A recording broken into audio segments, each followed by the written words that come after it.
Fala galera, sejam bem-vindos ao canal, e para mais uma história de terror. Se gosta desse tipo de conteúdo, não deixe de se inscrever no canal e deixar aquele like e ativar o sininho para receber notificações de novas histórias. Então vamos para mais uma. Durante décadas, ela ficou trancada. Correntes, sangue e silêncio foram a única proteção entre o mundo dos vivos e o que habita lá embaixo. Mas Lucas cometeu um erro. Ele abriu a escotilha. Agora, nada mais pode ser trancado novamente.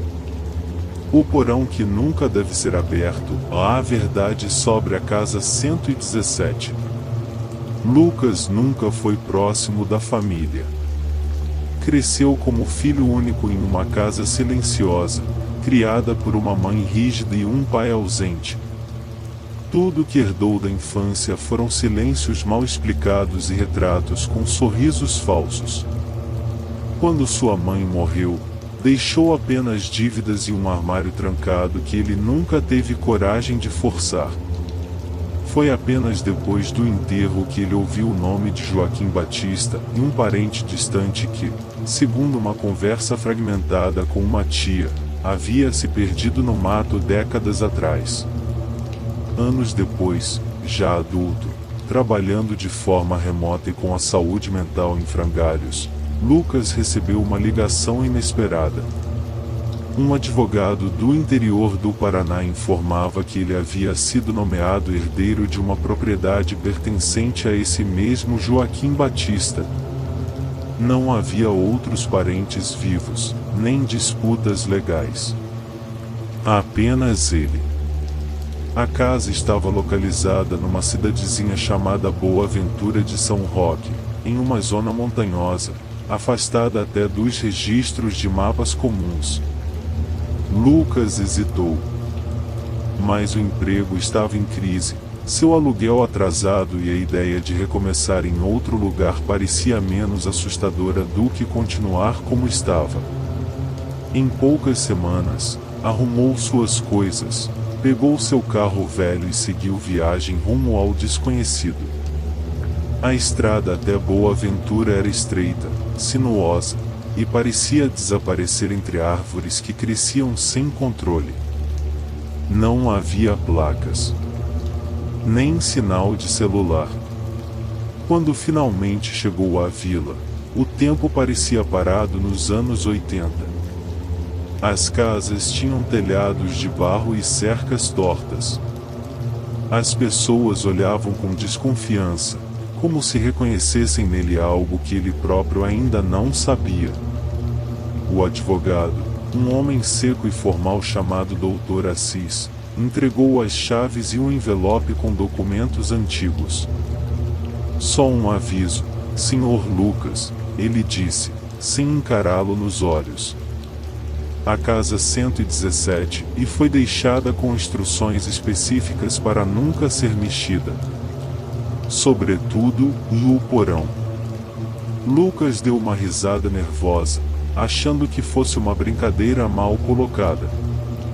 Dr. Assis não sorriu. A casa 117 ficava afastada do centro, no alto de uma colina encoberta por névoa constante. Era imensa, com arquitetura colonial distorcida, como se tivesse sido reformada por mãos diferentes em épocas distintas. Algumas janelas tinham vitrais, outras estavam cobertas com tábuas. A pintura estava desbotada, e as madeiras da fachada emitiam rangidos mesmo sem vento. A primeira sensação que Lucas teve ao entrar foi a de estar sendo observado. O ar era espesso, como se anos de silêncio estivessem condensados entre aquelas paredes. O piso de madeira afundava sob seus pés. Os móveis estavam cobertos por panos sujos. Havia espelhos em quase todos os cômodos, e espelhos antigos, embaçados, que pareciam distorcer o reflexo sutilmente. Em alguns deles, ele achava que via movimentos, e mais sempre que olhava de novo, nada havia. Na sala de estar, debaixo de um tapete de couro gasto, ele encontrou a escotilha. Era feita de metal escuro, com uma alça reforçada por correntes grossas e um cadeado industrial que parecia soldado ao chão. Em volta dela, o chão estava coberto por marcas em forma de espiral. Marcas queimadas, como se alguém tivesse desenhado símbolos com fogo. Na primeira noite, Lucas acordou com um som vindo debaixo do assoalho. 3 batidas, espaçadas, pesadas.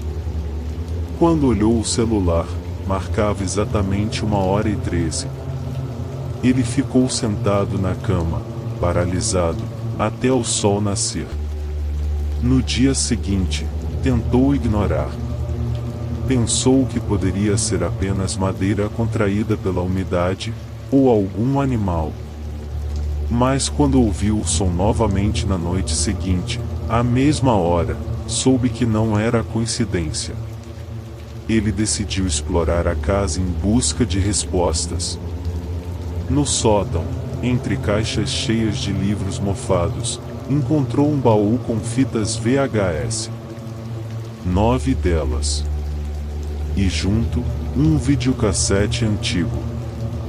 Curioso, conectou o equipamento ao gerador portátil que trazia no carro e colocou a primeira fita.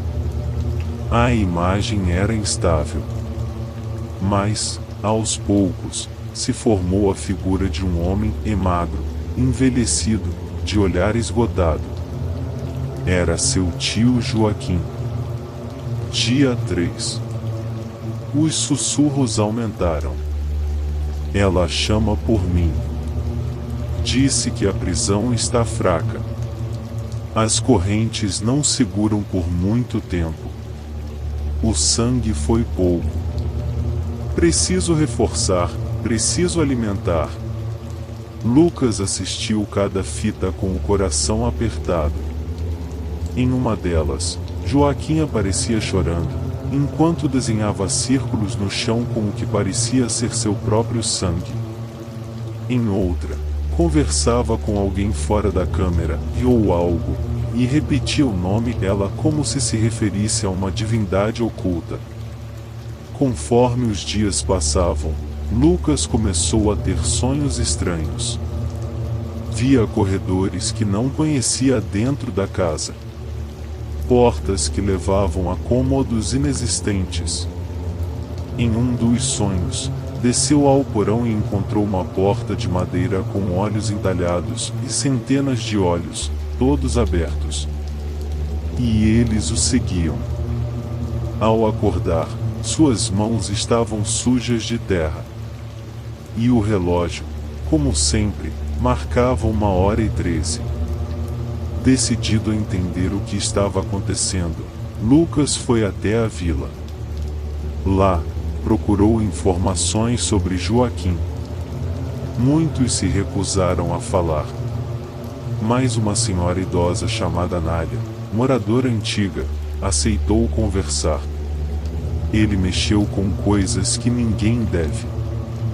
Coisas que estavam enterradas muito antes da fundação da cidade. Falava de vozes, de entidades. Dizia que era o carcereiro, que guardava o selo, que a casa era a última barreira. Ela contou que, nos anos 80, Joaquim liderava um pequeno grupo secreto conhecido como Asas de Érebo. Eles praticavam rituais de contenção e uma espécie de exorcismo ao contrário. Ao invés de expulsar o mal, queriam selá-lo. E, segundo ela, algo foi selado ali e mais nunca destruído. Naquela noite, Lucas ouviu mais do que batidas. Ele ouviu seu nome. Lucas. Veio debaixo da escotilha. Um sussurro feminino. Suave, mas direto. Ele não resistiu. Pegou o pé de cabra, arrebentou o cadeado e abriu a escotilha.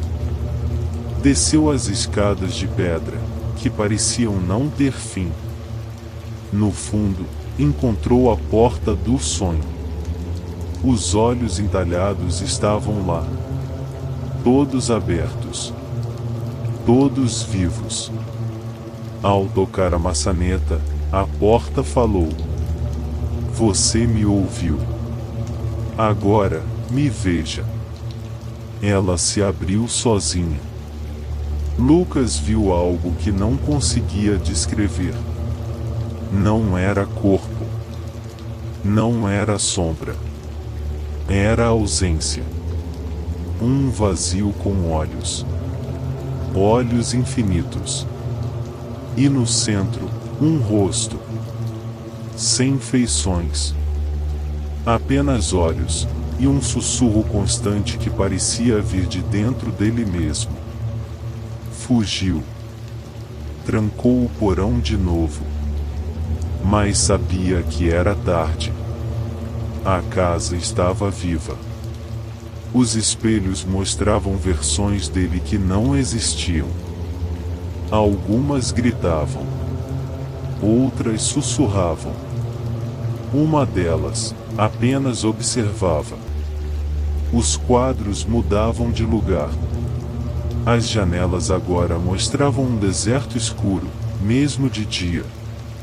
E a fita número 10, que ele nunca havia gravado, e apareceu sobre sua cama. Nela, ele assistiu a si mesmo, sentado na sala, com olhos negros, dizendo: "Agora sou o carcereiro. Ela precisa de mim. E quando eu me for, ela vai precisar de outro." Lucas tentou escapar. Tentou o fogo. Tentou a morte. Mas acordava sempre no mesmo lugar. À mesma hora. Com os mesmos olhos observando dos espelhos. E assim permanece até hoje. À espera do próximo herdeiro. Fim. Se gostou, deixa o like e compartilhe. E não esqueça de se inscrever no canal.